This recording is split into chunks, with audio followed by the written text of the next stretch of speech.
Okay. Hello and welcome to the Brentwood-Darlington Neighborhood Association Virtual Public Board Meeting, October 1st, 2020. You can access this slideshow, the agenda, and all those other fun records at brentwood-darlington.org/about/public-records. And I will put those in the chat at the next opportunity. Let's see. A little look at our agenda. We have a little wiggling to it because we have Commissioner Amanda Fritz who wanted to speak about the some ballot measures coming up before voters. So we're gonna shift our agenda somewhat. And I found that neighbors really like to do an introduction round. So we'll do that first. And so I am Chelsea Powers, she, her pronouns, and this is not my first meeting. I've been in the neighborhood for about 5 years, and I originally heard about BDNA through a National Night Out post on Facebook. And I'm the current chair of the Brentwood-Darlington Neighborhood Association. And I'll just go down the list of participants, and if you don't want to introduce yourself, feel free to say pass. You don't have to be on camera unless you're comfortable with it. All right, looks like Pam, you're the first one on my screen there. Hi, Pam Hodge, she, her pronouns, and definitely not my first meeting. I'm born and raised in Brentwood-Darlington, and I went looking for the neighborhood association about 5 years back, joined the board I think 3 years ago, and serve currently as Brentwood-Darlington's representative to Southeast Uplift. Thank you, Pam. Laura Lee, you're next on my screen. Hi, I'm Laura Lee Cole, she, her. This is my 4th meeting. I've lived in Brentwood-Darlington for 7.5 years. I've been in Portland about 23 years now. I heard about Brentwood-Darlington Neighborhood Association by walking by the community center, going to the park all the time with my kids, and I finally joined just recently. I am on the board and I'm the secretary. Thank you.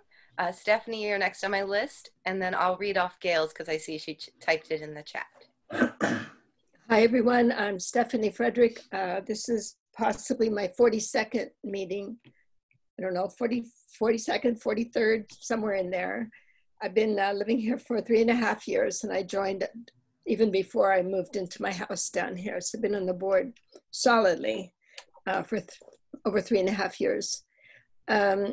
I live nearby within walking distance of where we used to meet. And I am the chair of the Land Use Committee. Thank you, Stephanie. Derek, you're next on my screen. Sure. I go with he, him. I've been in the neighborhood since 2012 as a board member. I'm currently at large, and I've been, what I've been doing, I just put 42 newsletter pamphlets in the mail to new neighbors here for the last 2 months. We had 42 neighbors. And that's it. Thank you. Thank you, Derek. Let's see, next on my list, I'll introduce Gail, typed in the chat here that Gail, she, her, it, and she's been there since 1992. Gail is one of our longest serving board members still on the BDNA, and she is the mastermind behind Movies in the Park. Next on my list here, I see Hazel. Would you like to introduce yourself?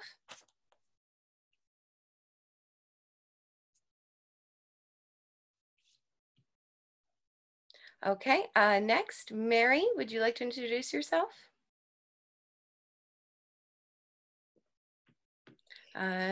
Jean-Elie? Hi, I'm Jean-Elie Moreau. I'm a family nurse practitioner and I work at Ohala Clinic. And Julie and I thought it was a good idea to get to meet you guys because I am interested in providing care in the neighborhood. Yes, I specialize, I speak Spanish fluently, French, Creole, English, and I like internal medicine pretty much, sports stuff. Played some of my professional soccer, so there's a church around there. So maybe in the future, that might one of my goals, if COVID ever goes away, would be to see if we could have a neighborhood youth soccer team or something like that. or adult faculty, whichever. Even though I can't play anymore, my knees won't allow me. So, Quel dommage. ah oui, merci beaucoup. Welcome, welcome. Glad to have Thank you. you. Let's see, Pedro, did I say you yet? No, hi. Good evening, everyone. I do he, him pronouns. I actually live in Selwood, but I co-own a business in Brentwood-Darlington. That's Three Sisters Nixtamal. We're a tortilleria, and we make organic corn tortillas the traditional way on the corner of 72nd and Flavel. And well, it's just great to see everybody. Welcome. We haven't gotten to see you in a while, and if you haven't checked them out, they do have an open window, or at least they did pre-COVID, and definitely try out their delicious goods. Last on my list, I believe, is Amanda Fritz. Hello, everybody. Amanda Fritz, Portland City Council. I've lived in Portland since 1986, and I use she, her pronouns. This is not my first Brentwood-Darlington Neighborhood Association meeting. I'm really glad to be back here, and it's delightful to hear some French being spoken by folks. My daughter-in-law is French, and I just had dinner on my deck with my grandchild, who is 2 months old, and my daughter-in-law speaks French to her all the time. So my French is going to get a lot better over the next several years, I hope. Well, you can practice with Stephanie. She also speaks French. I noticed. That's great.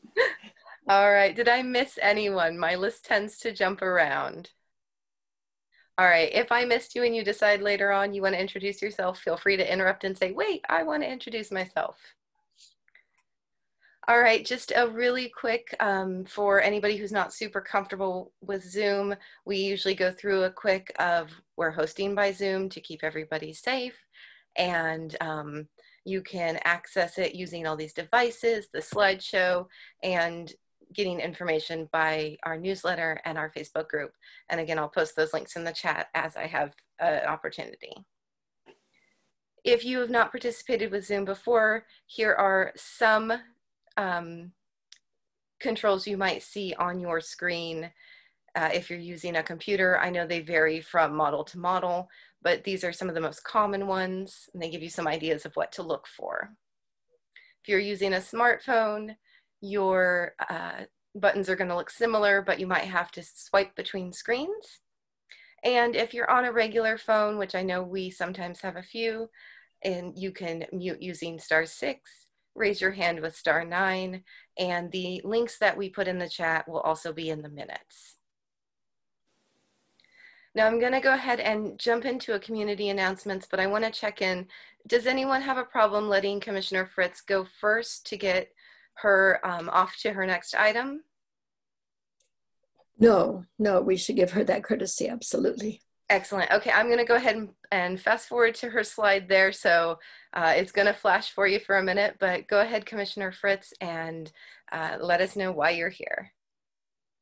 It's delightful to be here. I'm almost in tears. First of all, thank you so much to everybody who's participating in the Neighborhood Association now more than ever. It's so important for us to gather together even virtually.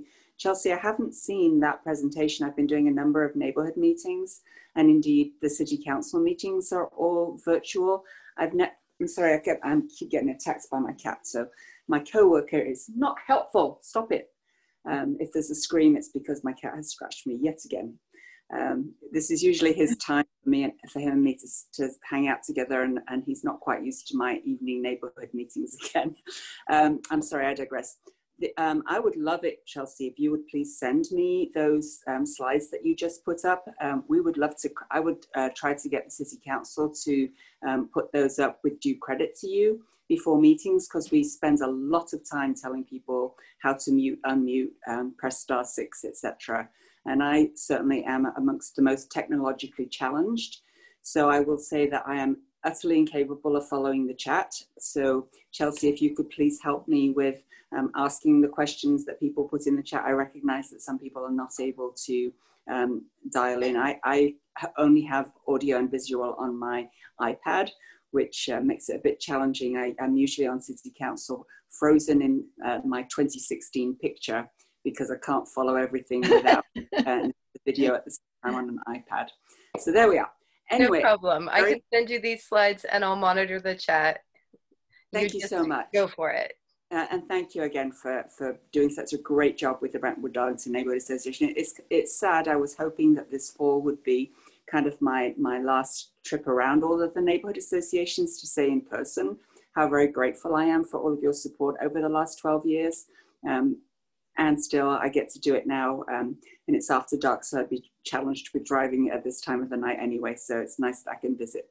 Thank you also for this really helpful slide summarising the ballot measures. So I'd like to just very quickly go through them, and then happy to take questions on any of them to the best of my ability.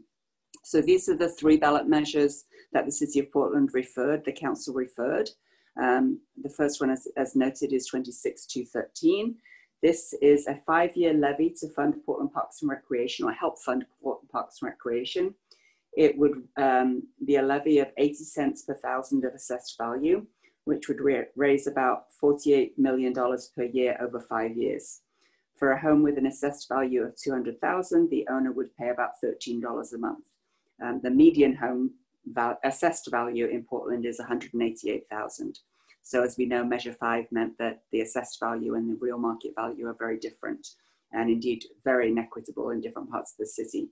But if you look on your last year's property tax bill, those of you who are homeowners, you can find out whether you're in compression or not. If there are line items on your property tax bill, like for the Children's Levy or the Historical Society or whatever, that says 0, that means your home is already taxed at the maximum amount. So for those folks, this ballot measure wouldn't change what you pay. It would change how the taxes are divided.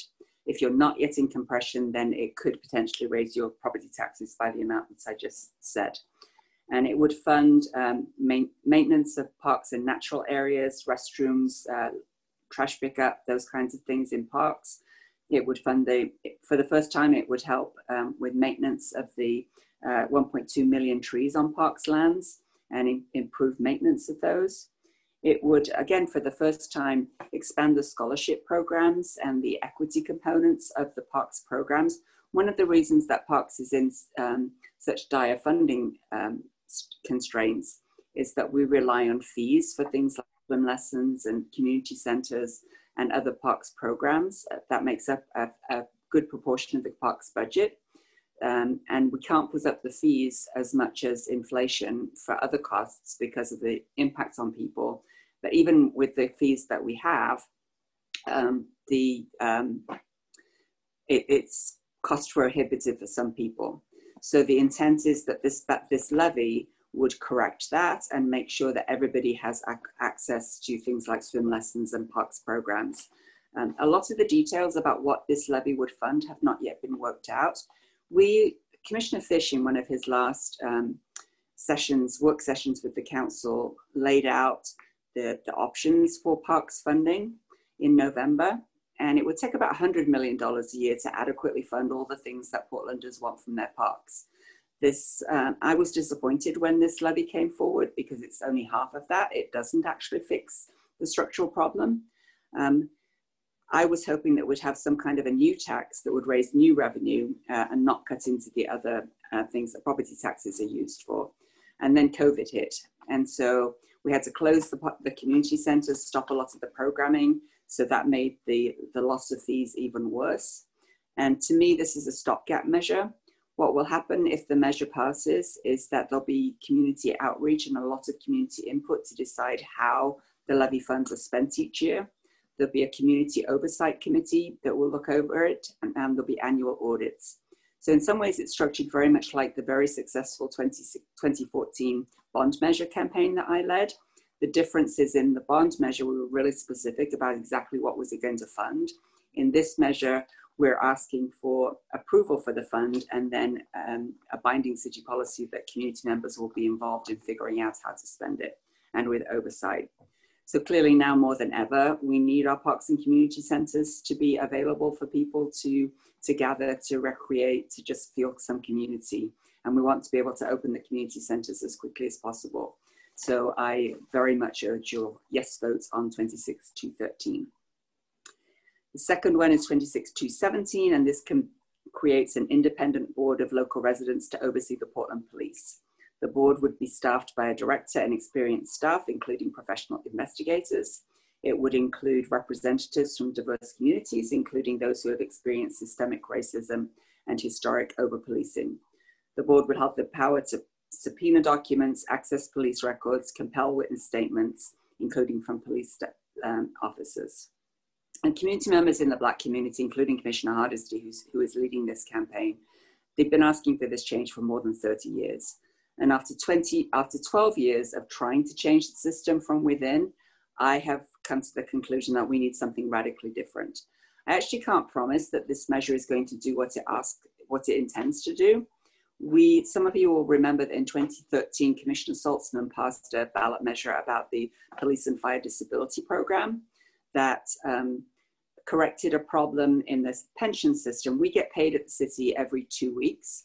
So occasionally there's a year where there are 27 paychecks instead of 26 paychecks, despite the fact that there's still only 52 weeks in a year. Commissioner Saltzman passed a ballot measure saying that actually there are 52 weeks in a year and your pension should be based on 52 weeks, not 54. And it passed overwhelmingly. The police union, the fire union, and the police commanding officers union all grieved that decision, filed suits against it. It went to an arbitrator, and the arbitrator overturned the measure that was overwhelmingly approved by voters. I suspect that that might happen with this charter change as well. I really encourage you to vote for it anyway, because we need to know that. And I think it needs to be very clear how contract law currently is, it's the preeminent law of the land. It's certainly what governs the police union contract and a lot of the police discipline issues. It's based on the contract law, which of course was not set up for people of color. It was set up for affluent white men to keep owning their property. So I think this is an important line in the sand. Commissioner Hardesty and her team have more information on it. Again, I absolutely endorse this measure and encourage you to vote yes for it. Commissioner Fritz, it looks like we have a couple of questions. Let's see, I think I saw two hands. Jean-Ali, did you have your hand up? No, I didn't, but I mean, I do agree that we do need reform. I do not agree that we need to defund the police, because what would happen with all these punk gangs that are out there? I mean, everything would fall apart. But I mean, I've been at the end of, or should I say the receiving end of quite a bit of nasty interactions, you know, but hey, something has to happen. I've always thought that they probably should amend the way that they train police officers, you know, because using videos of people of color and everything else, you know, it just reinforces that whole thing. As a primary care provider, I have worked at the VA, and therefore I used to do a lot of the Agent Orange and all the other registry programs. I would do the initial exams for the TBI, you know, traumatic brain injury people. And I've had quite a few of those guys who are military police coming in and using racial slur, you know, to refer to people of color with the intention of applying for a police job in the civilian life. And there was a reason why Rome never allowed the army into Rome. You know, that there was a reason why they kept them out in the outskirts. You know, because once you bring the soldiers in, well, the depression and all the PTSD and all these things comes with them. And you have a training program in the police department that, you know, reinforces the use of violence for people who have had violence done onto them and done onto other people. So you can see the issue where they already dehumanize people of color. And when they pull somebody of color over, well, every little action, you know, you move your arm this way, everything like this can be perceived as an act of aggression, even though the other ones that are armed, but somehow they're always the ones saying that, well, they're fired because they fear for their lives. Well, what about the person who was sitting in their car or whatever who was unarmed? So what was their fear? You know, because consequently, it's almost always the person of color who ends up being dead. So my whole point was that we probably should do a better screening program especially for those people who have been in combat, because that's what many of police people are, former military guys. So who's addressing the PTSD issues that they have before they're allowed into the police force? So that's one thing. The other stuff is, this one is probably out of, it's just a fairy tale because it will probably never happen. But I feel that in the neighborhood where you have majority people of color, there should be 5 or 6 houses right next to each other, like maybe 3 next to each other, across 3 that are next to each other. So this way they can support each other. That where you mandate for the police, the rookies graduating out of the police force, spend some degree of time in those neighborhoods, in those houses, raise their families for 3 or 5 years in a neighborhood of color. So this way they stop dehumanizing those people who actually live there. But of course, like I said, this is like a fairy tale idea. It's not going to go anywhere because they probably would never stand for it. But if you live among some people, you tend to see them as people eventually over time. That's a really interesting idea. The concept of providing housing for particularly police officers of color, or perhaps just any new police officers. Any new, I was thinking, because it's... One of the challenges, of course, is that Portland is really expensive to live in. Brentwood-Darlington being a neighborhood that's still somewhat affordable. I agree with a lot of what you said. Mayor Wheeler and I are very clear that we do not need to defund the police. As you said, everybody needs support when things happen.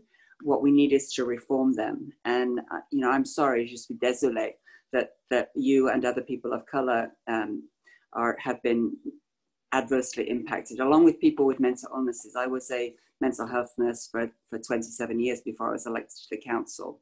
And it's not only people of color who are disproportionately affected by police violence, it's also people with mental illnesses. Yeah, so and women. And women, there's a lot that we have to do. I think it's one component of it. It's not the only thing. We certainly shouldn't be thinking that this ballot measure is going to fix everything. I believe it's one component, and the mayor is absolutely committed to a lot of the things. I will pass along that suggestion about the housing. Thank you. You're welcome. Okay. Thank you. Thank you. Commissioner, we have a couple comments in the chat and then another hand raised. So from the chat, Gail says that it's been a long time coming, police reform, not defunding, and that oversight is usually a good idea. And that when protesting police brutality, in general, they must not respond with more police brutality.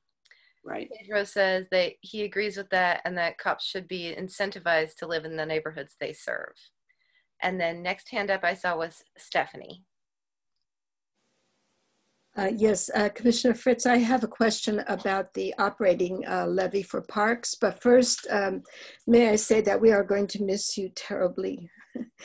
Thank you. Terribly. And oh dear, still not used to the idea that you're not going to be on the council. But in any case, let me go to my question, because I thought I understood this measure, and then there's now a portion that I clearly don't understand. I listened to the full city council meeting in July where the measure was adopted, and I read the resolution, and I looked up compression, and I read some other things, and I came away from all of that thinking that no one's property tax is going to be raised. And now I hear you saying that some people's property tax will be raised. And would these be the wealthier households that now have pay relatively less tax than we do relative to their house value? Unfortunately not. The property tax system is appalling and is not equitable in any way, shape or form. But there are relatively wealthy householders living in really affluent neighborhoods who pay a pitiful amount of property tax, and yet who are already paying the maximum amount that's allowed on their assessed value. So the problem is with the assessed value. So that's not true that nobody will pay more. Some people will. I was just in the Tax Supervising Commission meeting today, and Parks estimate that although the overall rate is about 88 cents per thousand, 80 cents per thousand. The effective rate will be 66 cents per thousand. So significantly less, well, somewhat less than if everybody was to pay this. So then if the maximum is 80 cents and what we think we're going to get is 66 cents, then that means that difference is the number of people who won't pay any more, but some people will pay more. Well, how can I figure out who these people are? Because you look at the property tax statement, and if there's from last year, if there's line items that are listed but your home says 0, that means that you're already in compression. At least that's my understanding of it. Could we maybe get a sample tax statement that shows the line items that? Well, I'll look up mine, and yeah, the only way you could tell would be just to look at your own individual statement. I'll have to say I'm not a tax expert, but I was interested in my own property tax bill last year and looked at it and was like, why aren't I paying anything for this? I actually want to pay for whatever it was. And it turned out that I have some compression. But there's also some rules about what gets compressed first. So, you know, again, there is a maximum amount that you can be assessed. And this ballot measure will slice the pie differently. It may increase the slice of the pie.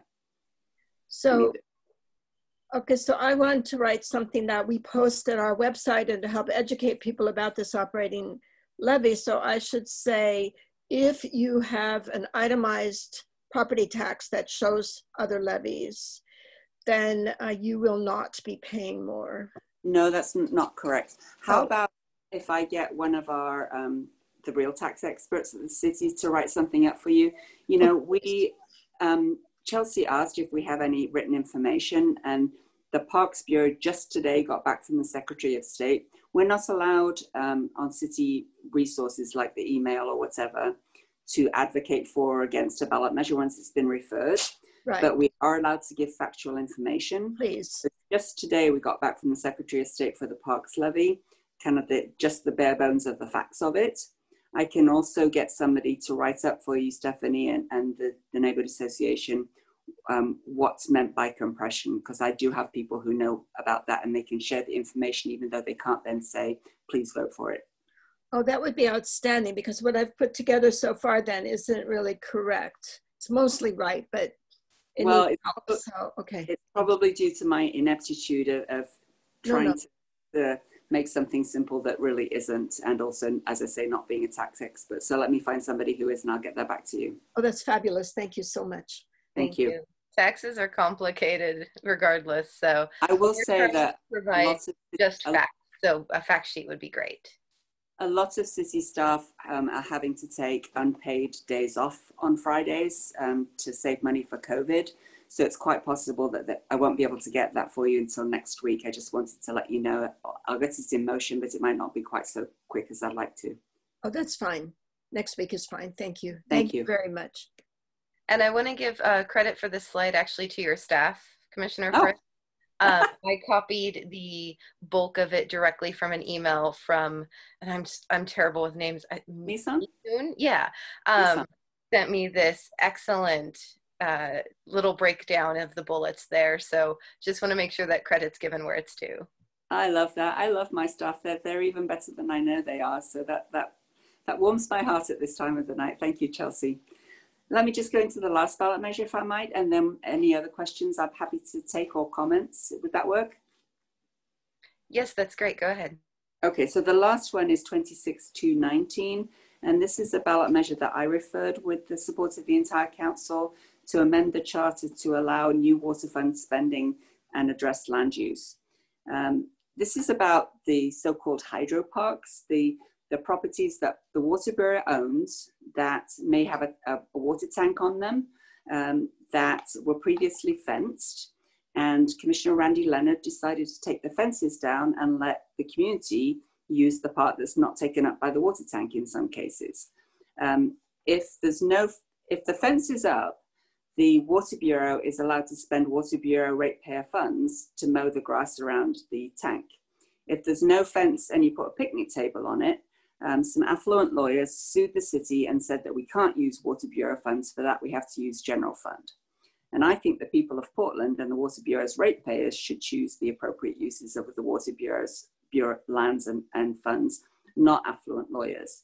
And when you get your voters pamphlet statement, you will see that the very first argument in favor is actually an absolute argument against, with a whole lot of spurious information which is not true.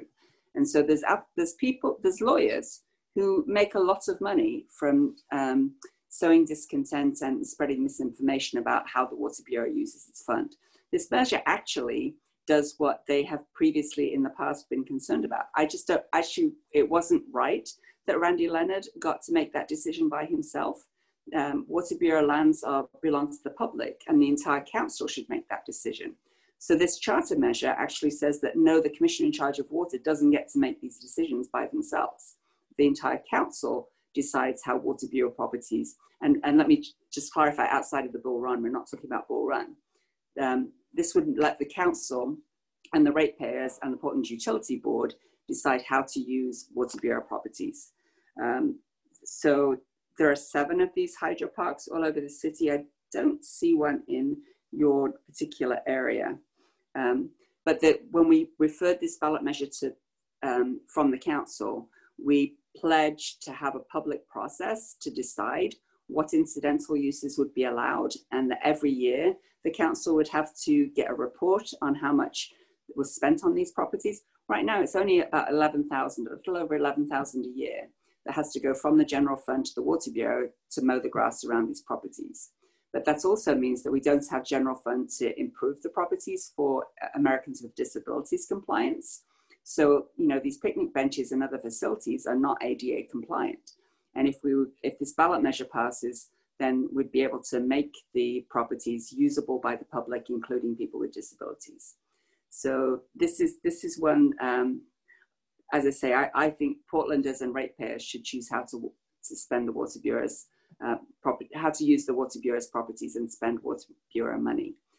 This one would not raise your taxes or your utility bill. The council would have the ability to fund processes, but the 11,000 wouldn't make it any difference to the amount that you pay for your utility bill. All right. Do we have any additional questions on this for Commissioner Fritz? I don't see any more hands. I don't see anything more in the chat.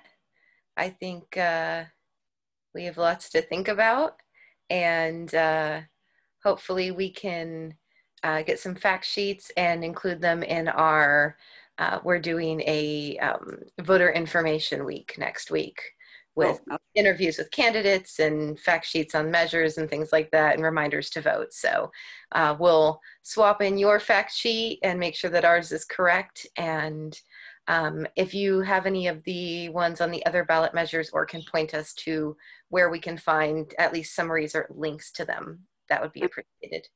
I did submit one for the Water Bureau. We're still waiting from the Secretary of State. We'll get that to you as soon as we can.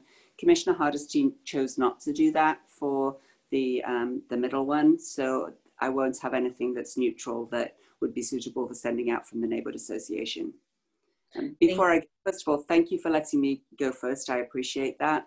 And Chelsea, just thank you for your leadership of this Neighborhood Association. You are just amazing. And you know, I think the whole community engagement system, obviously we're reevaluating it and looking at how can we be more inclusive and equitable.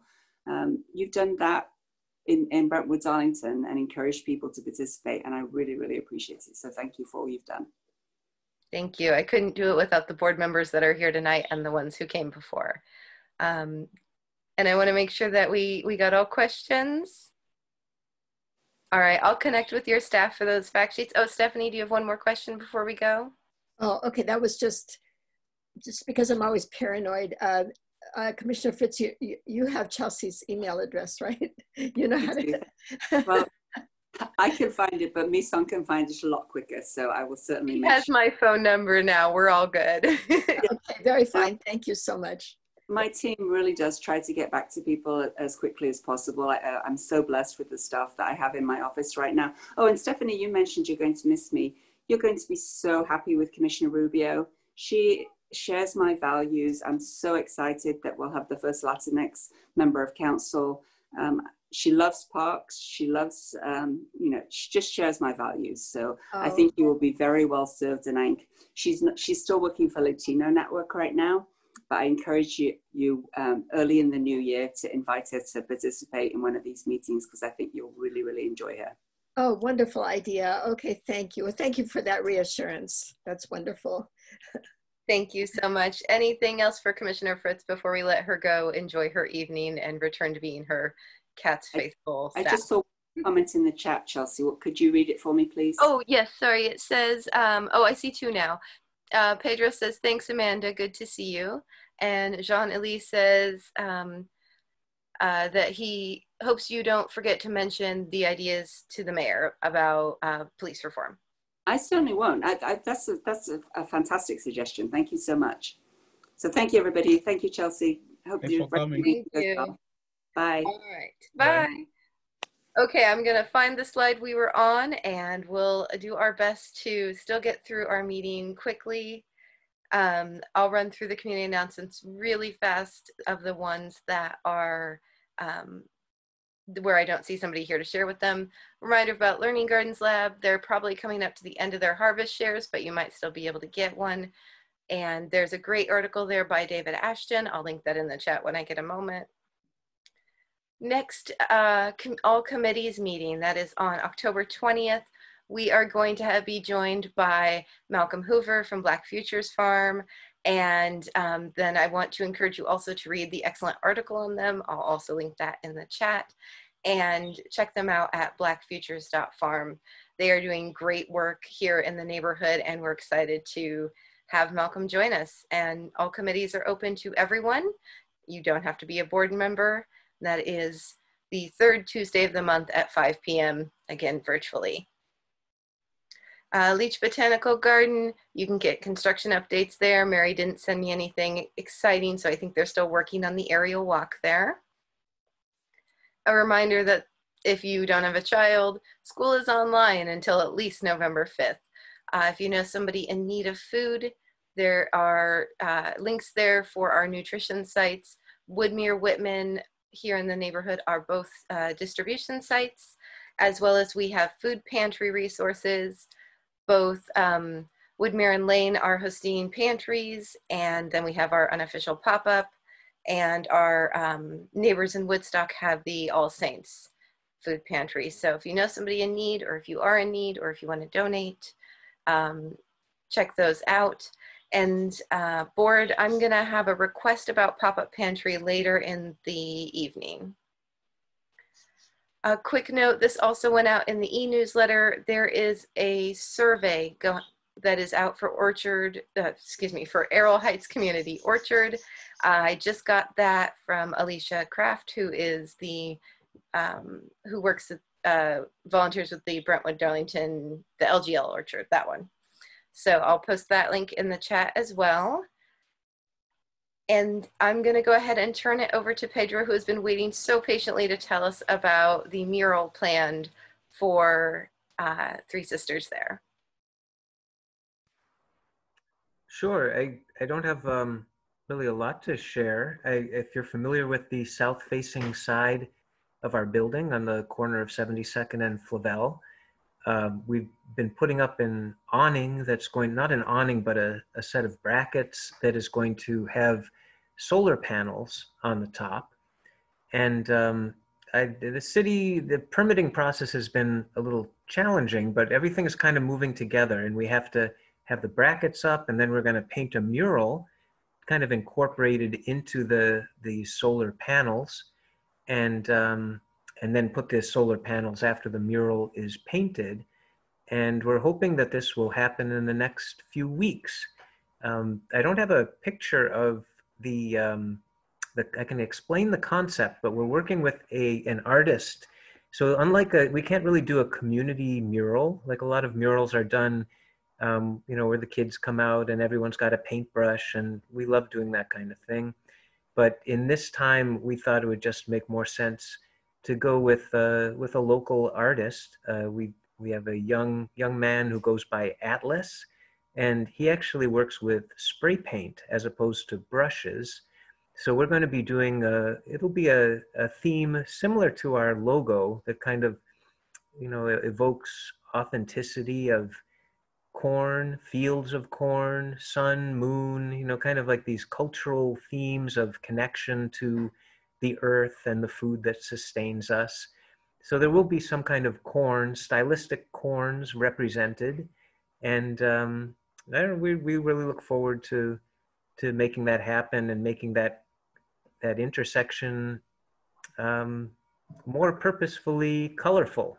It's a pretty colorful intersection, but I think this is going to actually suggest that we have an ability to create purposeful art. And it's also partly a sign. So it's also to people will know that we are located there. We do mostly wholesale, but we are open to the public on Tuesdays and Friday mornings informally. And we encourage people to put in an order. So we'll just go up the driveway, like we're not letting people in the building for COVID. But hopefully all of this is going to turn around at some point, and we'll have like a big grand opening, and we'll have this beautiful mural and, you know, all kinds of events. So I'll take any questions if anyone has any questions about the mural. Do we have any questions for Pedro? I do see some comments in the chat. Gail says a mural will prevent graffiti, hopefully.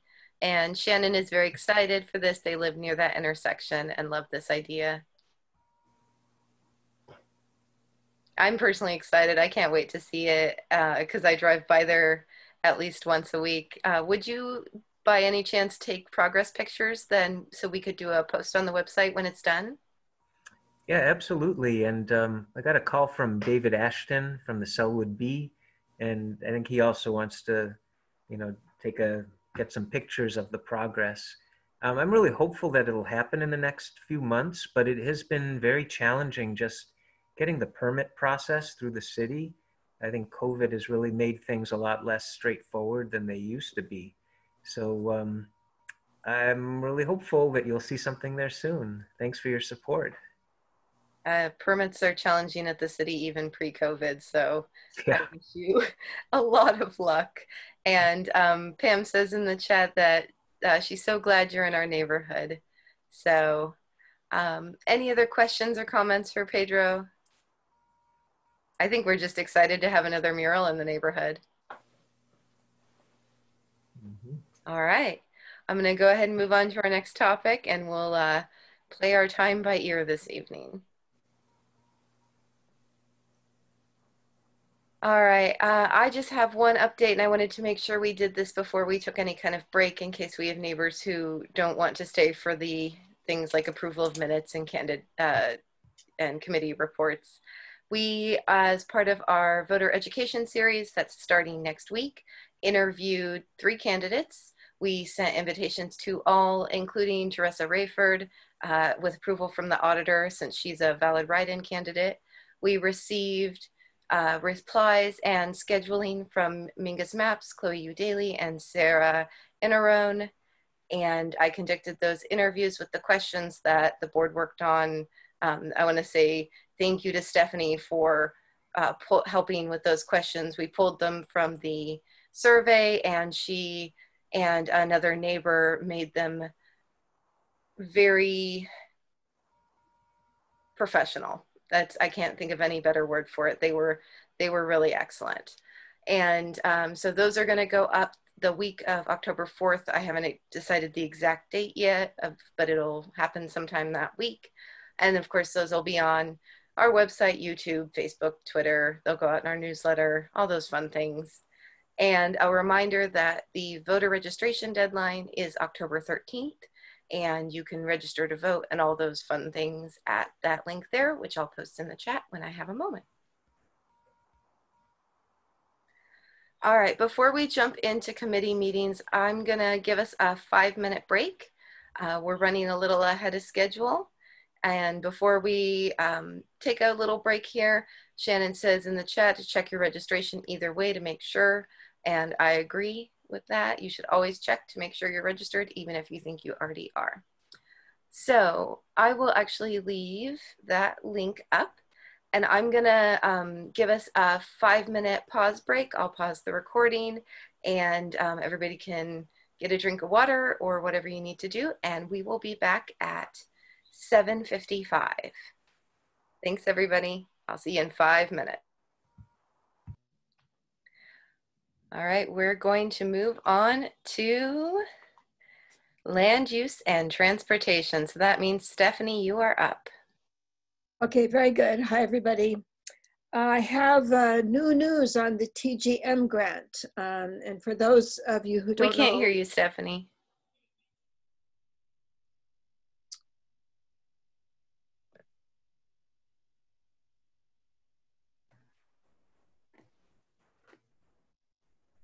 Oh, she's muted. Okay, I was unmuted.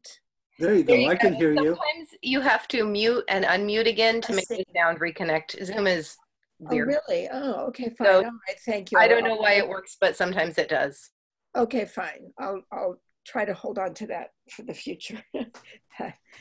Okay, so I have an important update on the TGM grant. And for those of you listening who are attending the meeting who don't know what this is a planning grant that the city obtained for our area. It's supposed to be starting soon.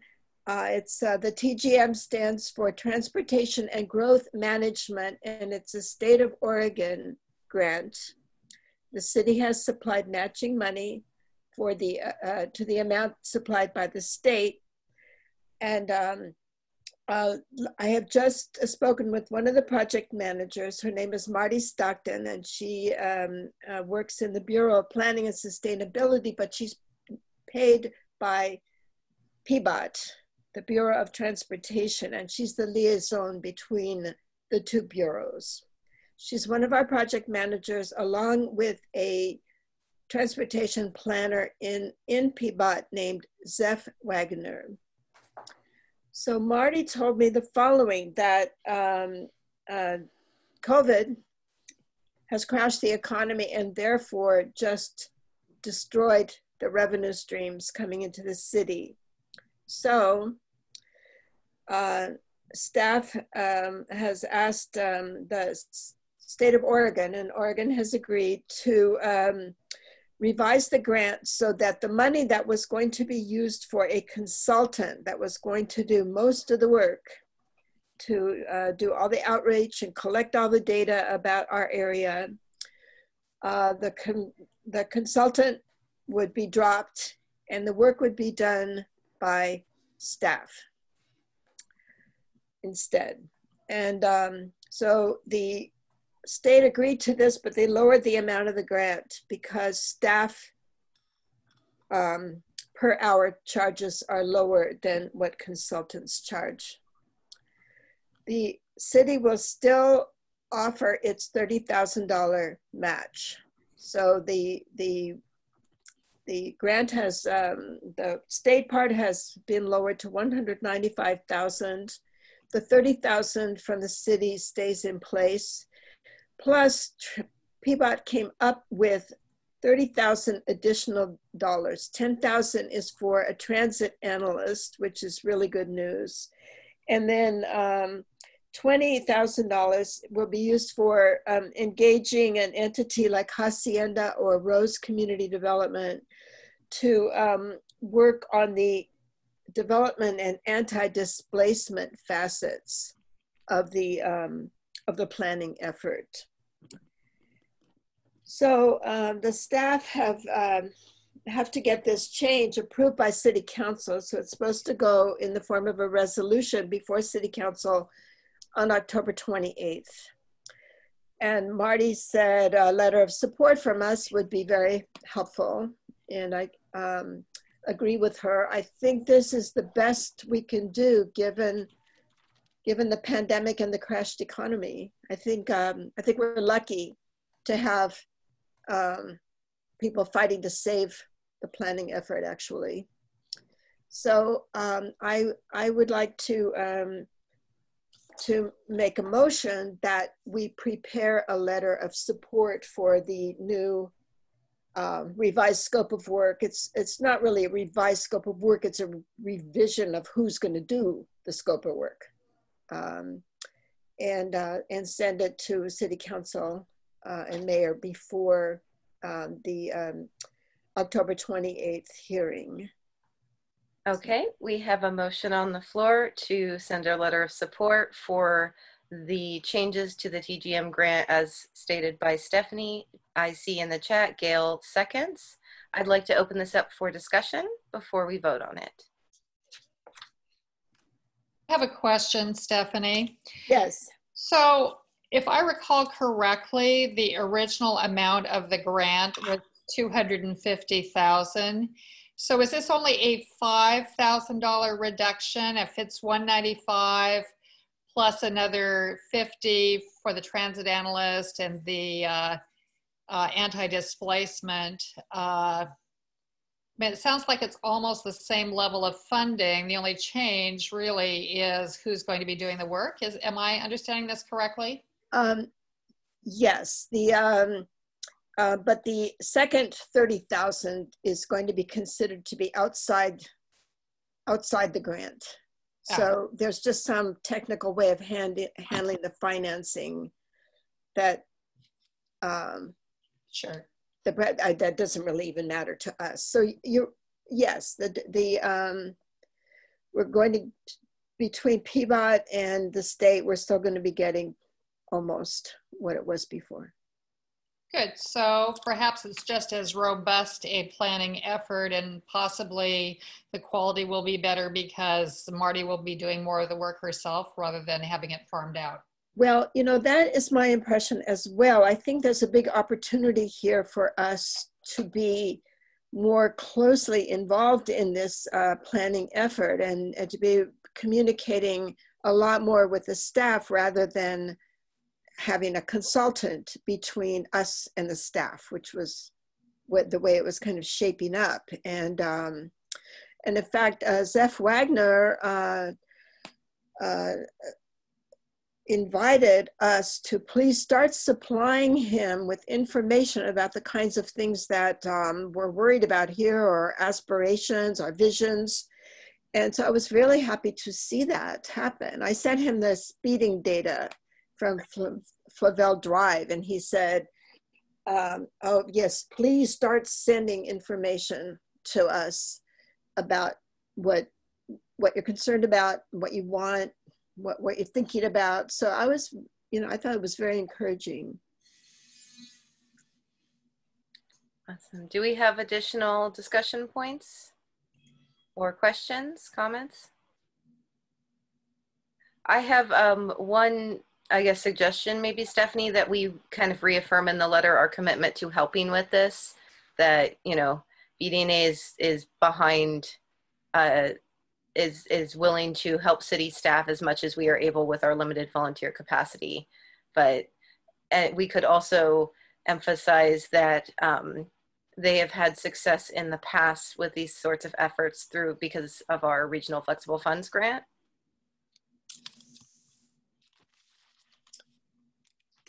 Right, and of course, in this case, it's way more than just Brentwood-Darlington, though. It's Woodstock, Foster Pell, West Lentz, Mount Scott, Arleta, and Brentwood-Darlington. So about I think 3 or 4 of those chairs you mentioned, we're all trying to, because almost everybody got new chairs or had some sort of change in their board this year. We're trying to do a meeting to coordinate efforts across the neighborhoods. So I can connect with you on who those chairs are, and we can try and make sure that they're all aware of this as well and see if they can do any support. Does that seem good? Yeah, no, that sounds good. And also, we've seen people are talking about suggesting that the 4 neighborhoods whose land use people or committees, you know, are part of SEAM, start having 1 meeting a month. That's all 4 of us, 1 land use meeting for all 4 of us. And But we haven't actually set that or tried to set that up, but that's something also that we're talking about. And so I think that could be very beneficial to all of us. And then, but yes, if we tell the new chairs, perhaps they can also submit a letter of support for this, this resolution. Excellent. I'll connect with you on that. And I see in the chat, Gail also thinks that's a great idea. So let's work on that meeting. Okay. But not on everybody's time. Yeah, All right. that sounds great. Okay. So we have, sorry, I got off track there. My brain spins. We have a motion on the table to write a letter of support for the changes that Marty proposes to the TGM grant implementation, seconded by Gail. Do we have any further discussion before we vote? All right, board members, I will call out names. And I see from the chat, Gail and Derek have both already put in aye votes. Pam? Aye. Stephanie? Aye. Shannon? Aye. Laura Lee? Aye. And aye for me as well. Is there any, did I miss any board members in my list? All right, motion passes unanimously. Stephanie, I assume we will see that letter shortly through email. Yes. To do our normal look over. Great. Yes, absolutely. Okay. All right, anything else for land use and transportation you got for us? Well, just speaking of matters that we will want the TGM people to look at, you know, one is speeding on Flavel Drive, and then we have speeding problems elsewhere. And I just wanted to share what we shared in the through the land use committee, that we did some data collection ourselves of speeding on Flavel Drive, and where the speed limit is 25 miles per hour. And so there's in one zone where it's kind of on a curve, the average speed was almost 32 miles per hour. And then on the straightaway, right going past Hazeltine Park, it jumps up to 34.5 miles per hour. And of those driving faster than 30 miles an hour past Hazeltine, it was 88% of the cars that were passing by. And let's see if I've got that right, yeah. So, and some were traveling, 39% of the cars we tracked that were flashing by Hazeltine were going more than 35 miles an hour. So the cars are speeding up on the straightaway there. The curves, the two curves on Flavel Drive between 52nd and Klutzaparny slow the traffic down a little bit, but it's nowhere near the speed limit. And so this is something that, you know, we passed a resolution saying we want speed bumps and we want a flashing beacon pedestrian crossing at Hazeltine. And so I conveyed that to Zeph Wagner and Scott Cohen. And then I also just sent them the this speeding data. And so we'll just keep sending that. We've suspended collection right now just because we don't want to invite trouble in these troubled times by holding up a radar gun. We're going to wait until things calm down, and then we can resume using the radar speed gun. But we don't want anyone getting hassled because they've frightened someone who thinks that we've got weapons in our hands, and or are trying to get them in trouble or whatever. But we'll resume later on. This was a good start. It showed a problem that ought to be followed up. So I was very pleased with this initial data collection. Okay, and so then to go on to something else, the operating levy for parks. I'm so happy to hear from Commissioner Fritz tonight, because obviously there's an aspect of this that I didn't understand. I thought that no property taxes would be raised, but some property taxes will be raised. So, you know, our goal was to provide good information about the operating levy to our residents. So I'm delighted that I'm going to be getting that. But at the July council meeting, you know, several people, including Commissioner Fritz, said that property taxes would not be raised.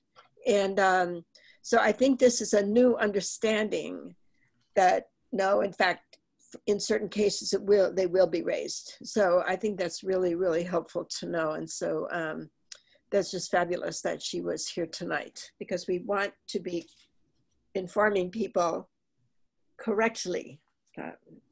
So, okay, so we'll take care of that. So on another subject, the Ogden Knapp Greenway to be, PBOT set up barriers and signs turning our future Greenway into a slow street from, I guess, 82nd all the way over to 45th. Possibly, I haven't been to the extremes of it.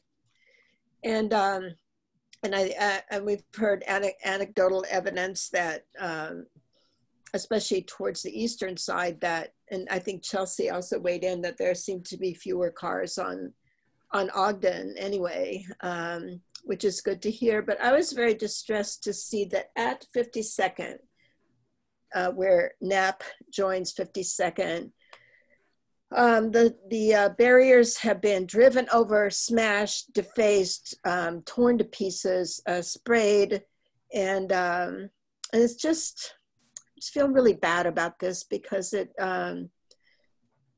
52nd is one of our main streets. A lot of people drive down it and they see these trash signs of an effort that's meant to make our streets a little more civilized, and I'm really upset about it. But I don't see that in the eastern reaches, though. Shannon, Gail, do the signs and so on seem to you to be better over your way, in better shape? Yes, hello, no? I personally haven't noticed any issues with the entrances, but I am primarily seeing it at 72nd and Ogden and like 60, what is that, 62nd? 62nd and Ogden, okay. Yeah, Gail says the signs on 72nd are okay, and she sees lots of people walking and biking on Ogden now. Oh, that's lovely. Yeah, I think, I just think there's this little area. I can actually tell you, Stephanie, the ones on 78th at Flavel have been run over quite a few times. And I suspect, aside from like spray painting and tearing them up and that kind of like obvious vandalism, I suspect running them over to be more to do with wind and car width, because I've noticed bigger trucks struggling to make the turn with both a giant cone in the middle of the road and big signs on either side. I've seen a few nearly clip them even when they're turning very carefully. And I wouldn't be surprised if the ones, especially at 52nd, had been run over by delivery trucks, and the ones that go to 82nd Avenue, the larger ones that use the side streets as means to get turned around and where they need to go to drop off. So as far as running them over, I think we might, at least for some of them, consider the vehicle size versus all of the bulk they've suddenly put in the roads that people aren't used to navigating around. Even in my car, it's been tough to make turns without hitting the signs a few times, even if you're going carefully, because they've gotten scooched around in the road. Okay, well, fine. All right. Well, I would rather it be an accident than deliberate. So I'll try to think in a more positive way. I'm not saying that all of it's not vandalism, like spray paint's different, but I did notice after the windstorm that a lot of them got moved severely and were in pretty bad shape, and some got put back and some didn't. I see, okay. Yeah, well, all right. But I have seen these barriers, you know, up and down Ogden, you know, over near the community center, and they seem like they're just in fine shape. And at well, anyway, I will try to have a more positive attitude. Thank you, Chelsea. Okay, so two final things. I think you all, you might have seen the letter of support that that we wrote for Brentstock Incubators. Anna Weichsel, who's the new chair of Woodstock, is helping Brentstock prepare a proposal for a placemaking grant from Metro. And Anna asked if we could supply a letter of support. So I did write that. I sent it out to the board asking if anyone wanted changes or disapproved, but it seemed that to have support. I didn't get any negative reactions. And Stephanie, is it short enough to read in the meeting, do you think? For those neighbors who aren't on the board and didn't get it through email? Okay, hold on. 1, 2, 3. Yeah, it's 4 little paragraphs. Yeah. Okay, so read it and just so everybody has it fresh in their mind. Sure. Okay, the Brentwood-Darlington. Okay, to whom it may concern. The Brentwood-Darlington Neighborhood Association is closely following the growth and successes of the Brentstock Incubator Project. The project is transforming rough rights-of-way along semi-improved and unimproved roadways into attractive parklets, gathering spots, and vegetable and fruit production, and drawing residents to work together on a common and positive effort. Such a project in Brentwood-Darlington would bring us so many benefits. We have more than 4 miles of unimproved roadway in our neighborhood where urban farming, tree planting, trails, and resting places could displace abandoned autos, parked vehicles, weeds, and illegally dumped trash. Furthermore, we need ongoing festive programs to draw us together. A Brentwood-Darlington Parklets and Gardens effort could connect residents all over our large neighborhood as the neighborhood association publicized its achievements year after year. The Brentstock Incubator Project is destined to have cascading effects all around it. Because Brentwood-Darlington stands to benefit from emulating Brentstock's path-breaking work, the BDNA enthusiastically lends its support to the project and urges award of a Metro Community Placemaking Grant. Thank you, Stephanie. I see approval from Gail and Pam here in the chat. Oh, thank you, good. Do you have any other discussion on this? And then Stephanie, we need to vote on this letter, is that correct? You know, I sent it out to the board and asked for any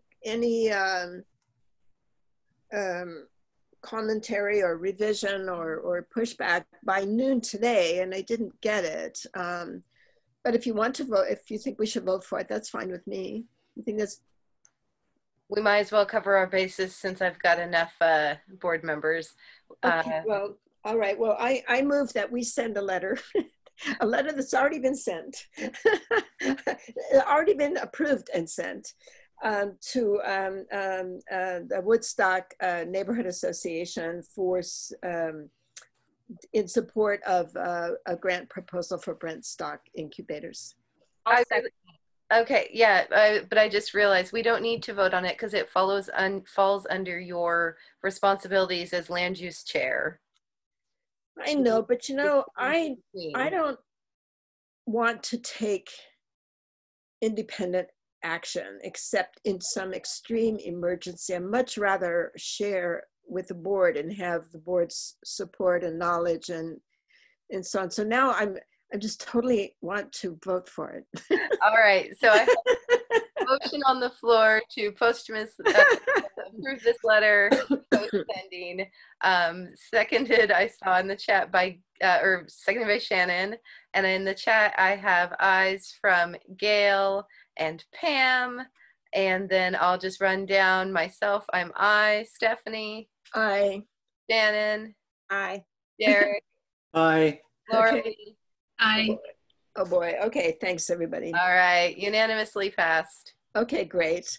And I have one final thing I wanted to talk about. When I first moved here, I was very annoyed by this sign that was erected in the strip mall that's at the corner of 52nd Avenue and Flavel Street. And I tried, it's defaced, it's ugly, it's rusting, it's got these horrible rusting cables hanging down from it that beat in the wind. And it is just the ugliest thing I've ever seen. And I hated it, but I couldn't get the city to do anything about it. And the owner of the land lives in North Carolina, and the city said, write him a letter, but I never did, because I could see that I wasn't going to get anywhere with that. So I've just hated the sign for 3.5 years. And today I saw somebody up on a ladder painting that sign and cleaning it up and removing those cables, because the strip mall is for sale. And I guess the real estate company that's been hired to engage to sell it probably told the owner, you know, you're going to get a lot better price for this if you clean up that sign. And maybe I'm hoping that they'll clean up the parking lot, which is just one big swamp of trash and cracked asphalt and weeds and potholes. But I think for me, this is a really exciting development, just because I've just had this sort of cult hatred of this sign, and now it's fixed, and it looks okay again. It looks decent. But I think it'll be very interesting to see what happens with this strip mall. The new owner may upgrade it and make it look really nice. Who knows? Also, in one area of the strip mall, on the eastern edge of that parking lot, there's actually private property that does not belong to the strip mall property. And it's being, it's going to, and there's an informal car repair going on there. You always see all these cars parked up against the fence in that parking lot. But those two parcels there, two narrow parcels, are going to be developed. They're going to be two narrow houses built there. So we're going to have two houses plus maybe revamped little commercial center there. And so a big change is coming to that corner. And for me, that's very exciting, because it's looked pretty shabby for a long time. And that's all right. So that was the last item for my land use report. Yeah, let's maybe we'll get a pizzeria in there. One can always hope. That would be nice. The thing I see requested from neighbors the most is, why can't we have a pizza place? So, all right. I wanted to check and see if Mary was still on here. We went through her time on the agenda before she was able to join. And I saw an email from her. Leach Botanical Gardens is doing a survey and about benefits that Friends of the Garden might like to have. And if you're a current member, or if you're not a member and you might have a reason that you join, I will put the survey in the comments in the chat there, so that we can you can take that survey if you'd like to. And I apologize to Mary for not giving her time and not seeing that she was here. So next up, I didn't see Lynn join our call today, so the treasurer's report is there. I'll give everyone a minute to kind of look at it, and then I'll point out some highlights.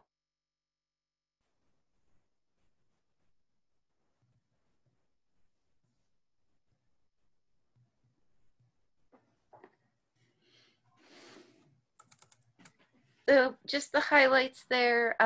We have some money left in our COVID funds for neighbors, and I'd like to see if there's a board member who could help me with picking up some grocery outlet gift cards. We've been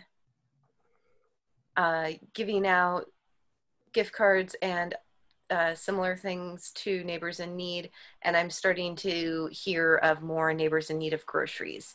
So if anyone is able to go pick those up, we can get the debit card from Lynn, and so you won't have to get reimbursed, and I can let you know how many to get and what. I can probably do that. I have time. Thanks, Derek. I'll send you and Lynn both an email and you can coordinate, and we can, we'll just spend kind of the end of those funds there because grocery outlet gift cards never go to waste. Right, yeah. And we can always use them for an event or supporting neighbors in need that way. Great. But otherwise, we have a forecasted balance of $8,646 and some change. And so I think we're hanging in there. Gail says in the chat we need to do a fundraiser, but it's just not in the cards right now unless somebody else wants to do it. I am tapped out. All right. Pam, do you have a report from Southeast Uplift? I know their meeting schedule is in every other one for reports for our board meetings. I do have a report, Chelsea. So yes, Southeast Uplift did not meet in August. So I think it's been since July since I reported. So I have 5 items: Southeast Uplift mail, upcoming trainings, a job opening, a search for a tenant, and some governance items. So I think I can go through that fairly quickly. So after the last Southeast Uplift board meeting, the executive director mentioned that mail was piling up. And Chelsea, I know that you were also copied by Leah on a rather important piece of mail, which is the need for us to file our annual report with the charitable activities section of the Department of Justice by November 15th. And so I just want to make sure that that's not falling through the cracks. I don't know who did that last year. I suspect that Lynn did that unless Stephanie did that, because it's not something that usually falls under my purview of records. So I know that Lynn did the Secretary of State filing because I was able to pull that up, but I don't know whether the treasurer is responsible for this other report or not. I'm assuming the treasurer does this because there's a lot of financial information. So do you want to follow up with Lynn, or should I, Chelsea, just to make sure? If you don't mind following up with her on that, I would really appreciate it because you know way more what needs to go on that form than I do. Okay, I will do that. And also in checking with the Southeast Uplift website, I see that the $20 filing fee can be reimbursed by Southeast Uplift. I don't know whether we knew that in the past. I'm not sure. I know we get reimbursed the $50 Secretary of State fee.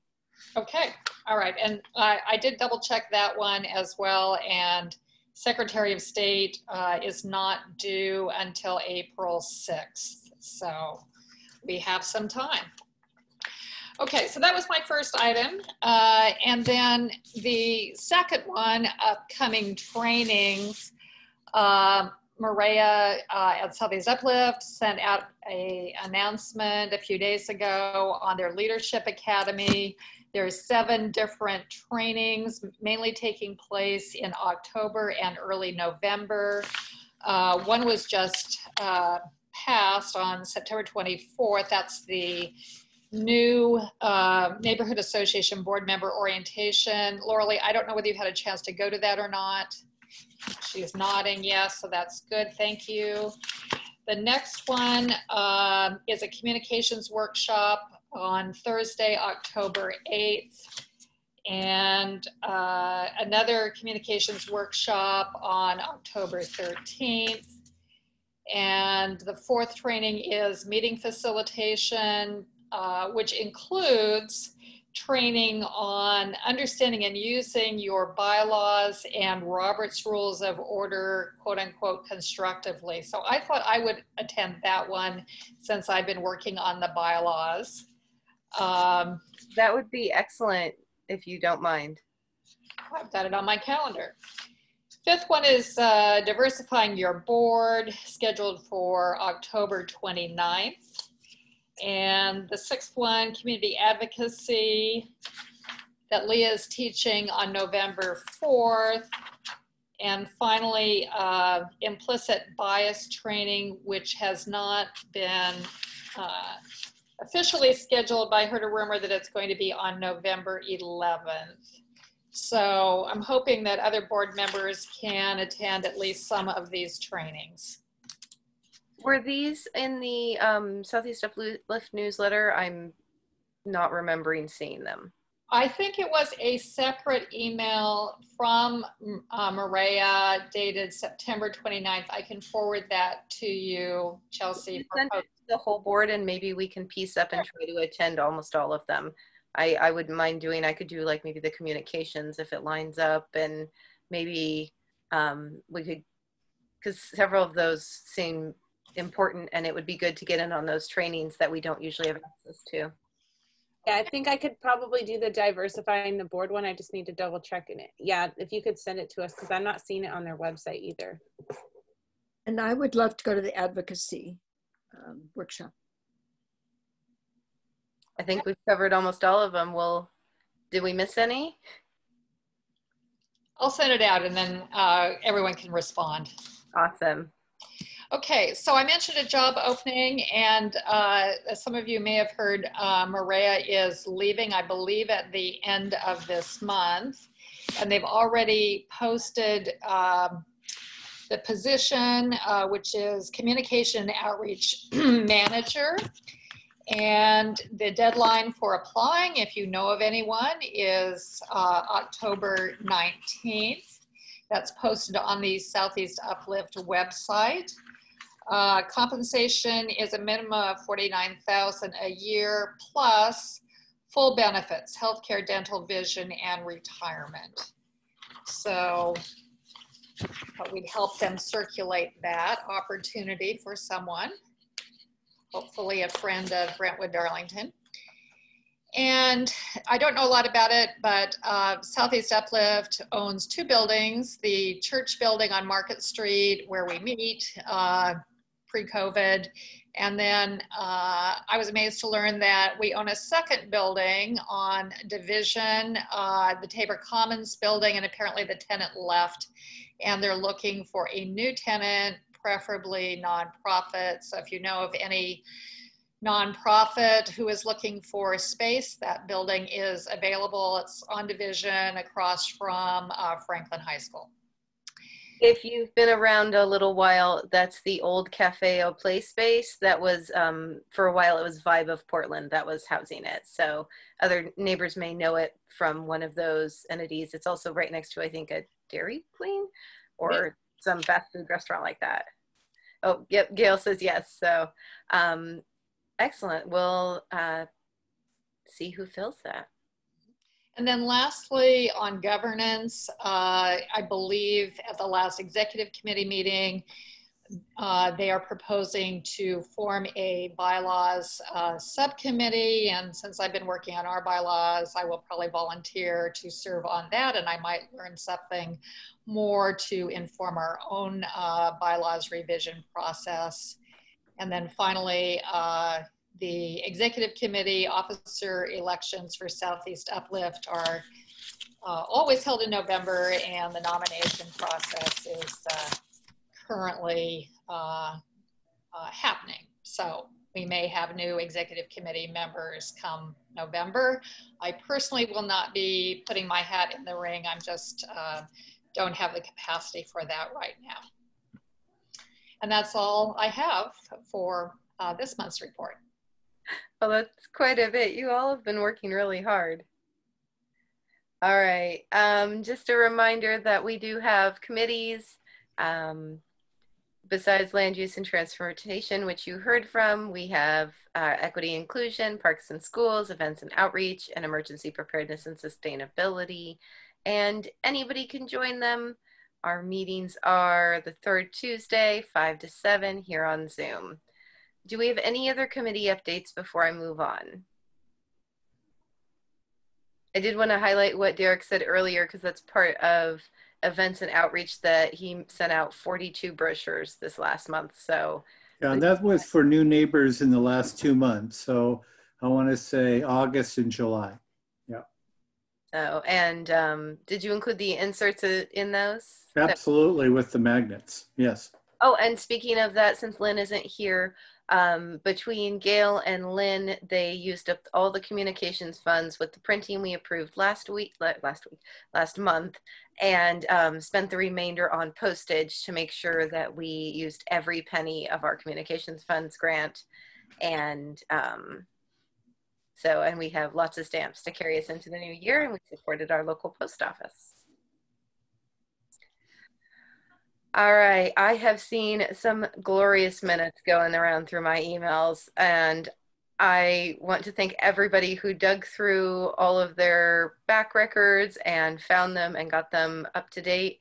If you sent minutes around, will you indicate in some way? I don't have a list in front of me. I can't find my list that I wrote. I know Laura Lee sent one, and I think Derek. Yeah, December 2019, yes. Okay, Shannon sent January, and then Stephanie, did you send one around? No, Laura Lee sent 2. Oh, that's right, okay. And then Shannon sent 1 and Derek sent 1. Okay. But Shannon and Derek, I'm sorry, I haven't had time to read yours yet, but I will. No worries. All right. I got Derek's. What was that? I don't think I got Derek's. Okay. I forwarded it out. I'll make sure that it wasn't on my old mailing list. So do we want to hold off on approving the older minutes that some board members haven't seen and go ahead and approve the newer ones that we've reviewed? If that's okay, because I for one, haven't read the older ones. So. Right. Okay, so it looks like maybe just Derek's didn't get to everybody, or was it Derek's and Shannon's? I saw Shannon's. I don't remember an email from Derek. Okay. No, it would have come from, wouldn't come from me. It would have come from. Oh, I saw something from Chelsea, so that would be yours. Yeah. Okay, so Derek, what month did you have? December 2019. Okay, so we'll hold off on December. I see January, and then Laura Lee, you had August and September, is that correct? Yes. Okay. So we're going to go ahead, and is there any further corrections or discussion on the January, August, and September 2020 minutes? Would any of the board members like to make a motion to approve those minutes? I move that we approve those minutes. All right, and I see a second in the chat from Gail. You are fast, Gail. Motion on the table to approve January, August, and September 2020 board meetings minutes made by Pam, seconded by Gail. I see aye in the chat from Gail, aye from me. Pam? Aye. Derek? Aye. Laura Lee? Aye. Shannon? Aye. Stephanie? Aye. And did I miss anybody? All right, minutes are approved unanimously. Thank you, everybody who got those through. Derek, I'll double check sending yours out and make sure everybody was included in that, and we'll get yours at the next meeting. Great. If your minutes were approved, please change them to saying approved in the document and put them in the correct folder. If you don't know where that is, you can email me and I'll help you find the right folder. Thank you all. We got to get those caught up, and I really appreciate it. Do we have any updates on the status of our bylaw review project other than what Pam mentioned about working on the Southeast Uplift group and maybe taking the training there? No, my understanding is that we were going to take those up at the all committees meeting, and we had some assignments from the last all committees. Okay, good. I was just making sure we had a slide in case somebody had something they wanted to bring up before that. Awesome. And anything else? Do we have any other business? Did I skip over anybody by accident? I know these go quickly and they're a little hard to follow sometimes. Community members, board members, anything else that you want to say, talk about? I see Stephanie has her hand up. Go ahead. Oh yes, I'd just like to remind everyone, if you want, if you have thoughts about the neighborhood, problems that you see, things that you would like to see happen, please send me an email and I will make sure that they get forward to the TGM planners so we can start building up a list of things for them to work on, so we can start, kind of shaping our future here. So just, it doesn't need to be fancy. Just say, oh, I was thinking about, I don't know, abandoned automobiles or whatever it is. So please do whatever you think of, let me know. Thank you. Stephanie, on that note, I just wanted to give you or anybody I've told about the boat saga an update. Over a month later, the boat is still sitting in the middle of Southeast 61st Avenue across the entrance of Brentwood Park across Duke. Wait, it's 61st Avenue across from just on the Mount Scott Arleta side? Yep, if you're standing at the north entrance of Brentwood Park there at Duke, you look across the street where the stop sign is opposite, or in a little catty corner, and there is a boat sitting in the middle of the street. And I reported it to 2 different entities and was told, well, it's 4 to 6 weeks to even go look at it. Yeah, because the city is just horribly strapped. I mean, but it is literally in the middle of a street and is a road hazard. So no, I know. But Marty was telling me there are going to be so many layoffs. Staff hours are being cut back. People are undergoing early retirements. It's just going to be hell at the city. So maybe my point to that would be in our wishes for to the city, maybe we could wish for a better system for dealing with abandoned autos than continuously reporting them and overworking an already strained system. Okay, abandoned automobiles. Okay, I'm on it, Chelsea. Thank you. Oh, I had one more. I had a request of the board that I'd like to ask. Many of you know that myself and another neighbor have been running the unofficial pop-up pantry on Wednesdays, and the bread donations that started it have shifted back to Woodmere Elementary where they normally go. And so we are starting to source other donations, but to do some of that for some of the places we need to have a nonprofit ID.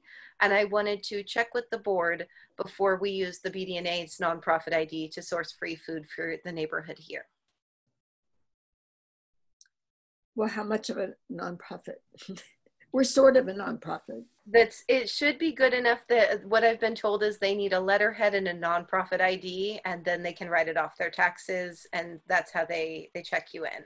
So I just want to make sure that it's all in the clear. It's just a neighbor project, and the BDNA wouldn't be on the hook for anything. It's just a way to use our nonprofit status to get free food for neighbors.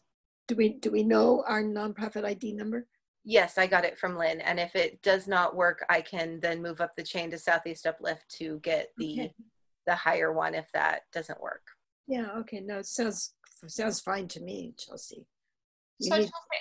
I'm sorry. I just have a question. I was often wondering why we were running the pop-up pantries, outside of our neighborhood association. I mean, is it just easier for you to do it that way rather than have us sponsor them? It was how it kind of evolved because it was just free bread on a table. And we're getting donations and things now. So it's easier to operate it as an entity of its own. But I think that we can use the kind of the same symbiotic relationship that Southeast Uplift sometimes uses with other groups where they offer that, umbrella cover of a nonprofit ID so the group can get access to whatever the thing is that they need that they otherwise couldn't. So in this case, we would be using our letterhead and our nonprofit ID at Fran's Bakery in our neighborhood to get free bread to give back to neighbors. I mean, it sounds great. So I was just wondering whether you needed more support from the neighborhood association. We will see how it goes. It's Kristen figured it out. We've been doing both locations for 14 weeks. And we now are getting, since the bread is no longer ours, I secured Henry Higgins Bagels on Foster is donating to us. But bagels aren't bread, even though they are a bread product. So we're trying to find other sources, and donations are always hit or miss when it's end of day stuff. So to make sure we have something to offer. So, all right, if there's no problems with that or red flags that it raises Pam on your end, I will go ahead and do that, just as a, you know, BDNA is helping with a neighborhood project. I think that's fine. I just, if it grew where you needed to use the neighborhood association ID for other things, down the road, we should probably re-examine it to make sure they were not running afoul of Southeast Uplift's insurance coverage for Brentwood-Darlington, you know, whether there's any associated liability, if that were to be expanded. You know, I'm just thinking like a lawyer, sorry. No, I appreciate it, because as it grows, we may need to unfold it into the bigger arms of the BDNA, if it gets any bigger. So we'll play that by ear, but for right now, it's just so that the business donating can claim it on their taxes as a nonprofit donation. Great. Okay. Any other questions about that? Also, Pop-Up Pantry is moving to fall hours of 4 to 6. We are wiped out so quickly these days. There's really not much left between 6 and 7 anyway, and it will be getting dark. So if you need food, you know where to find me on Wednesdays. All right, anything else before we go, or we can be done a little early tonight? I don't have anything, but thank you so much, Chelsea, as always. Yeah, thank you, Chelsea. Appreciate it. Yeah, and I see comments from Jean-Ali thanking us for being able to participate in the democratic process, and hopes to meet us at Pahala or for either urgent or primary care. And hopefully there can be a public park function once the pandemic's down. And I agree with that. So thank you everybody who attended for your first meeting. Thank you everybody who attended for your 50th meeting. And thank you board members who continue to show up again and again. And a reminder to neighbors that you don't have to be on the board to participate, but if you'd like to, you can let us know and we can make that happen somehow. But if you just want to join and make your opinions known or volunteer, we appreciate that too. And we will see you hopefully Stephanie, do we have a land use and transportation meeting this month? Yes. All right, so that's the second Thursday. Right, I'll be sending out agenda in the morning and the link.